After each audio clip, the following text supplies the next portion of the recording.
Hello everyone, how you guys doing? Hopefully you guys are having a wonderful day. Today we are here with an Ogre Slayer guide for old school RuneScape in my endless adventure to make as many Slayer guides and just guides as possible. So hopefully you guys enjoy. If you do, make sure to leave a like. On top of that, if you want to see more content of mine, plenty of places you can check and support me at down below in the description. I'd appreciate it greatly. But with that said, let's go ahead and get into the guide. So to start, should you kill ogres? In my opinion, it's a yes. I think they're a worthwhile task. They're an easy task to start. So early on in Slayer, you don't get a lot of those. So if you can get something that's relatively manageable, I'd recommend it. And they are also good XP compared to early level Slayer tasks, so for both of those reasons, definitely worth doing in my opinion. For the requirements, there are none. However, it would be nice to have 30s to 40s in your combat, so that way this task doesn't take too long. If you come here with a really low range level, then it is going to be rough. Ogres are weak to everything, so you can use whatever you'd like. In this video, I'll be talking about melee and range in particular, because those are going to be the best options. Beyond that, the Ogre's attack style is melee based, and their max hit is a 7, which is relatively high for how early you can get the Slayer task. As far as what you can expect, the main drop are Ranar seeds at a 1 in 181 rate, and overall you can expect about 300 GP per kill. You could hire that if you pick up absolutely everything. Up to you if you want to go about that. You can get as much as 450 GP per kill if you're picking up everything. For the melee options, here down below we have 3 different setups. On the left hand side, a nice rune setup, in the middle a good dragon setup, and then on the right hand side more of a high level Slayer setup. Most people are probably going to be in the first 1 or 2. All of the items are listed down below if you'd like to take a look at them in more detail. Essentially what we're going for is some good melee DPS output along with some good defensive stats to help block from the damage that they can do to you. As we saw before, a 7's a decently high max hit, so you're going to need to bring some decent defense, or you can safe spot them, and we'll talk about that now. For the range options here, we have 2 very simple setups down below. The one on the left is a very low level setup, and the one on the right is a more med to high level setup. However, there are other things you could throw in here. We also have all of the different range D hides that you could go with. Along with that, you could swap in a willow shortbow or a maple shortbow early on if you'd like. And then beyond that, if you're more of a higher level player, there are 4 more weapon options for you there.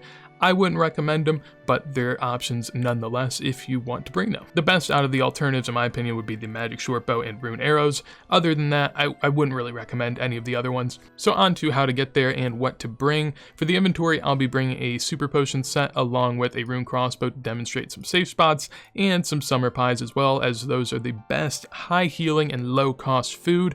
Definitely would recommend those. I have a ring of dueling to get to the first location and a necklace of passage to get to the second. The first location is right here, a little bit to the northeast of Castle Wars.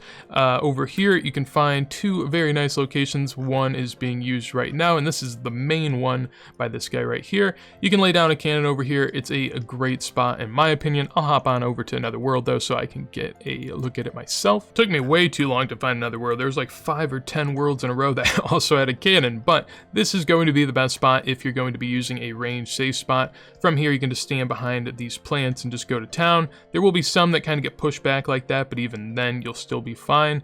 If any start to wander off, then go ahead and just pick a different ogre, because there are more than enough around here to suffice for you and probably even another person on a Slayer task, as long as they're not using a cannon. If you're meleeing, of course, you can just stand out in the open and tank all the damage you'd like to.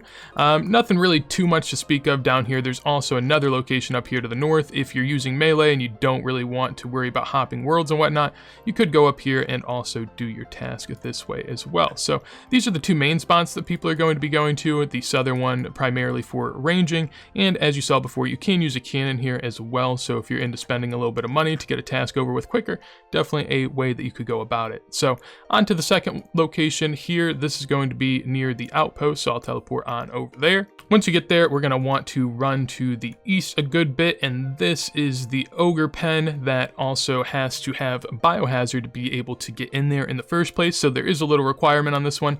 I really don't recommend it. Personally, I've never killed them here, but it's a spot that you can also cannon, and there's less competition. So if you're really going to go ham on a task and you have the ability, it doesn't make sense as to why not. Beyond that, you can get here just through teleporting to Artie and then running to the northwest a good bit. A little bit slower, but not too bad at all.